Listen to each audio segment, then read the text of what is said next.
Which is it? Just the perfect. So yeah, look, I guess I appreciate there's probably quite a few cities in attendance. Obviously, as as mentioned, we are obviously a sailing event, and so for those of you who are landlocked, I hope you just indulge me for the next 10-15 minutes, but I hope you'll find it interesting nonetheless. I guess I wanted to kick off really, as a pretty new property, with just a short video to give you a teaser of kind of what we are and what SailGP is.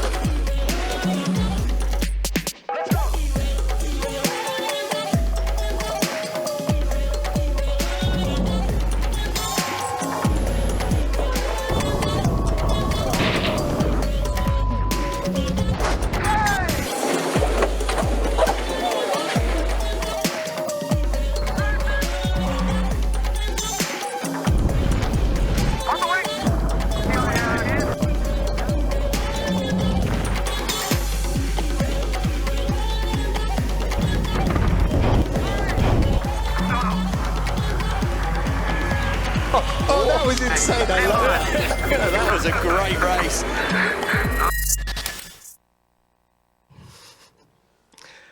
Well, I hope you guys can just see just from that short clip, this isn't your traditional sailing event. Really for us, we are transforming sailing, and we want to make this as adrenaline-fueled and as engaging and entertaining as possible. But really what's important to us is we're more than sport and entertainment. So really for us, as you can see here, is we're racing for the future.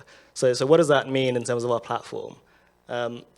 I think as you can see here, some of the formatting's got a little bit awry here, but we all are here aware of the situation we face as a climate crisis. And really what you can see from the slides is really kind of the growing impact of clean energy. And really that's what we stand for. We're racing for a better future, we're racing for a better planet and a better sport, all through how we can transition the world to clean energy. And so what does that mean? So, we want to create a better sport, so a sport in sailing that is sustainable, that is diverse. And also we want to create a planet that is something that we leave a lasting legacy on. And what does that mean in terms of SailGP? So for us, really, we're championing a world that's powered by the sun. So the electricity on our boats are powered by the electricity which is rechargeable through Tesla power banks. This is the world, we want to champion a world powered by wind. So obviously as a sailing event, our boats rely on the wind for us to race. And really the technology there is, we're racing in the times of 2-3 times the wind speed. So if it's the wind's at 15 kilometers an hour, our boats can travel at sort of 30 or 45 kilometers an hour. So the technology there is really kind of impressive. And lastly, we're championing world powered by the water. The ocean is our playground, the lakes are our race courses, and we want to be able to ensure that we have these race courses, these playgrounds where our sailors and our athletes live, work, and play for years and many years to come. And really, we want to be the most sustainable and purpose-driven sports entertainment property in the world. And we do that across all these 5 pillars. So we want to deliver clean energy events. We've had some really good stats to date around kind of the events we've hosted over the last 2 years around how some of those race villages have been purely powered by clean energy. And we have even more ambitious targets to do that across all our events by 2025. In terms of our host venues, we partner with them to deliver local impact projects, and each of them actually, before signing our contract, are subject to signing our climate signatory, and that kind of obliges them to kind of at least have a clean energy roadmap, and we work together with the host cities to deliver that. Secondly, in terms of the tech, I think we had a talk earlier around the maritime industry in the other room, and for us, like the support fleet right now is powered by diesel, and that's just because the technology doesn't exist. But really for us is how can we use our platform as SailGP to help transition the whole maritime industry. So we're looking at that from a shipping point of view, but also from our support fleet and really electrifying the marine fleet. Our teams also race through purpose. So each team has an NGO and a charity partner that they race for. And we actually have a second podium, which I'll go into in a moment, around the Impact League. And we assess them on how impactful they're being and how sustainable they are to all our events. And lastly, we want to partner with the right people who have a similar innovative and forward-thinking mindset, and corporates who want to help us on this journey to help transition the world to clean energy.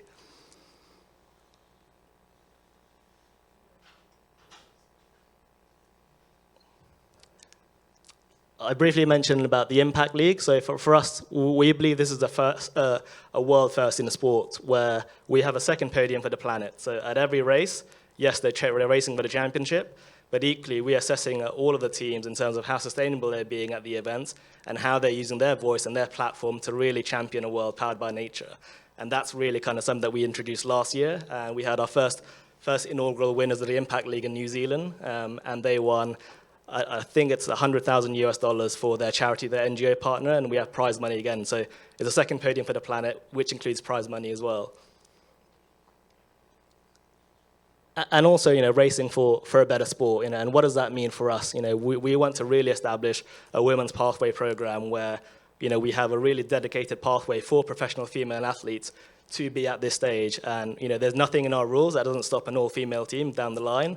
And, through our pathway program, that's something that we really want to hopefully see in the future, a full all-female team racing against all our other mixed class fleet. So just run through a bit about kind of like, the concept of SailGP and kind of why we exist. And the next section really kind of takes you through about what is SailGP, what is the championship. So we are a global racing and lifestyle platform based on these kind of 4 key elements. We are competition. We have the best athletes on the best sailing boats in the world. And, you don't get any better sailing than that. We have iconic global events in really cool destinations, in, major cities like Copenhagen, like Dubai, like Singapore, to really kind of other coastal cities in Cadiz and Plymouth, where sailing is really kind of a stronghold there. As we've also just seen, we are a purpose-driven and want to be the most sustainable property in the world, but also we have a lot of technology and innovation around us. So, as I mentioned, those boats are flying at 2-3 times the wind speed, which, I don't understand how that happens. I think you need a physics PhD to really understand how that happens, but equally, through our partners in Oracle and other kind of like-minded partners, the technology on those boats is amazing. We have 30,000 data points per second, and we have an open data platform, so each team can see what every other team is doing. And that's really kind of what makes our competition unique, because who wins the championship at the end of the season is the best sailing team, because everyone has the same data, everyone has access to the same data, and you can win only if you know what, if you're winning that championship, you are the best team throughout the season. And, on the weekend, it is, again, as I mentioned, nation v nation. We have purposely created SailGP to be short. We have 3 15-minute races in a 90-minute broadcast window. So the same, obviously, as a soccer match or a football match. And also we have an element of jeopardy, I guess, in terms of each weekend consists of 5 fleet races where all 10 teams are racing to be in the top 3. And then there's a final podium race for the final 6th race. So you can win all the 5 races and make it in the top 3, and then you lose that final race, you don't win that event. Whoever wins that final race wins that event. And that also extends to our season. So you can win all the events throughout the season, but if you lose that final $1 million race, you haven't won the season. So we want to keep that element of, I guess, excitement and really kind of have that element of suspense all the way leading up to the final race of the championship. And here are our drivers for this season. Some of you may recognize some of the names, but it's a pretty enviable trophy cabinet, as you can see. We have multiple America's Cups winners, multiple Olympic champions, all from sort of the top sailing nations. And we're in our 3rd season now, and we can kind of see some of the places that we've been to since season 1, and our trajectory has been really strong. So in season 1, we had 5 events. And we've just concluded season 2 in March 2022 with 8 events. And this season, right now, that we're currently in is our largest season yet, with 11 events, including our first ever event in the Middle East, in Dubai in November, as well as a Southeast Asian race in Singapore. And what's unique about SailGP is that we actually deliver, as you see at the bottom here, we come in and deliver the event on behalf of the city. So we ask for, and we'll go to that in a bit more detail, we'll ask for a set of minimum requirements and an investment from the city, which we then use to deliver the event in full. And again, we have really strong global coverage, even despite being in our 3rd season. We're currently broadcasting over 170 territories, with that only growing. And of course, we also deliver significant economic impact to the host cities that we race in. These are some of the average figures that we have across our races to date. And as you can also imagine, the sailing demographic, the sailing fan demographic is quite an attractive demographic. They're high net worth individuals, they'd like to travel, and when they come to a Sail Grand Prix, they're spending a lot of money. And we're also starting to get some really good coverage in the press through really established publications, sort of through Forbes, through the New York Times, the Telegraph in the UK, and all of that is just in our first two seasons. And here you can see just a couple of kind of the statistics that we have from season 2, which concluded in March. A lot of figures here, I appreciate, but a couple of things that we wanted to just point out was obviously the 2 trophies. As I mentioned, we had 1 Impact League winner and 1 Sail Grand Prix Championship winner. We had a total broadcast audience of over 800 million, broadcast in over 180 territories. And really, in terms of our impact projects, in terms of our purpose and impact here, we delivered 70% of temporary event power was delivered by clean energy. And we reduced our Scope 1 and Scope 2 carbon emissions, so that's the scopes that you can control yourselves as a property, by 47%. And some of the formatting's gone wrong here, but you can kind of see a little bit of kind of the growth trajectory here. So we start off obviously with number of races. As I mentioned, we had 8 races in season 2. We're going to season 3 now with 11 races, and 14 next year, 18, and a ceiling of 20 races. And again, more teams, more broadcast viewers, and more social media views. And so just wanted to spend the last few minutes about what actually happened at the Sail Grand Prix at the city. So here are the core components of what a Sail Grand Prix entails. So obviously we have the sailing. We have our world-class fan experiences, which spans on being on the water to a really active race village. And then we have obviously the sites that we need to operate and run the event.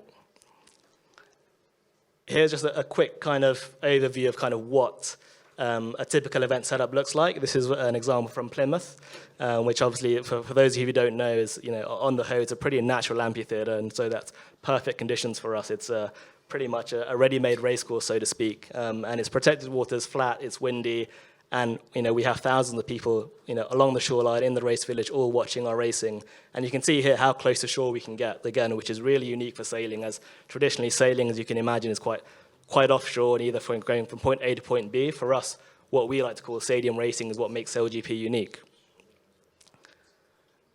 Again, I briefly talked about the fan experiences. We're very proud of the on-water, the world-class experiences that we offer, and we actually offset all of those fan tickets. So every ticket that is purchased, we as SailGP offset that on behalf of the spectator. And again, I talked about kind of the operations that we need in terms of the footprint. For us, as you can probably tell, or maybe tell from the pictures, these boats are 50-foot catamarans, and our sail wings are ranging from 18 meters to 29 meters. So, they're multi-story building heights. And so obviously we need a lot of footprint to kind of deliver our pit lane, which you can kind of see in the background. Our broadcast is actually done remotely at every event in Ealing, in a studio in Ealing. So our footprint for broadcast is quite minimal. And then obviously we have a media center and other race management offices that we need to deliver the event. And we talked to us about kind of partnering with our host venues, and at every host venue we deliver up to 2 purpose projects. So that's a local impact project, either around clean energy or about carbon offsetting. And that's actually an obligation that we have with every host city that we race in, to really invest and resource and work with SailGP to find these projects and make sure that we're leaving a really good lasting legacy and impact in the cities that we race in. Equally, we have a really strong community program called SailGP Inspire, and that's all around how can we make the sport of sailing a much better, more diverse, and more engaging sport. And we do that through these 3 pillars around learning. Again, this is about how do we use SailGP and the technology that we have around teaching STEM subjects to young kids and young adults. Secondly, it's about opening the pathway to careers in the maritime industry or the sailing industry or quite frankly, the sports industry. And thirdly, it's about racing. Obviously, we want to see some of the kids or young adults that are racing in what we call our small boats here, eventually being on an F50 and driving and winning on championship. And then very lastly, I just wanted to touch base on the event delivery model. Again, the formatting's gone a little bit wrong here, but in essence, as I mentioned earlier, we asked for a specific set of host city requirements, which are quite minimal. Primarily, they're around kind of our event sites, so the provisional event sites, that's being our technical area, our pit lane, the race village, offices, media center, as well as sort of public services that we do expect from a host city, such as police, fire marshals, traffic control, et cetera, and obviously a cash investment, so investment to deliver the event. And then in return, we as SailGP come in and provide a turnkey solution from start to finish. And then just to finish, as I know I'm running out of time here, just one last video, and then, yeah, that's it from me. SailGP, representing nation versus nation action on the world stage at the very cutting edge of sport, technology and sustainability, SailGP is forging a new path. Engaged in a critical race to accelerate the transition to clean energy, SailGP is the world's first climate-positive championship and the first with a podium for the planet. Bringing the world's greatest athletes to iconic global destinations, racing in front of an engaged and diverse audience of millions, SailGP is the elite annual championship in sailing. How brave are you feeling, Ben? They've stopped it. This could be over. Capsize car. For Great Britain in the finale. We're transforming the sport, accelerating the development of female athletes and inspiring the next generation through community outreach, education, training and bona fide competition. Join SailGP and showcase your city on the global stage as a leader in sustainability and a driver in the adoption of clean energy. An unrivaled spectator experience on both land and water brings significant economic impact, paired with worldwide exposure through award-winning broadcast and digital products to inspire and engage the next generation. Join an exclusive global network of host cities in the most exciting property in sport. Join SailGP in the race for the future.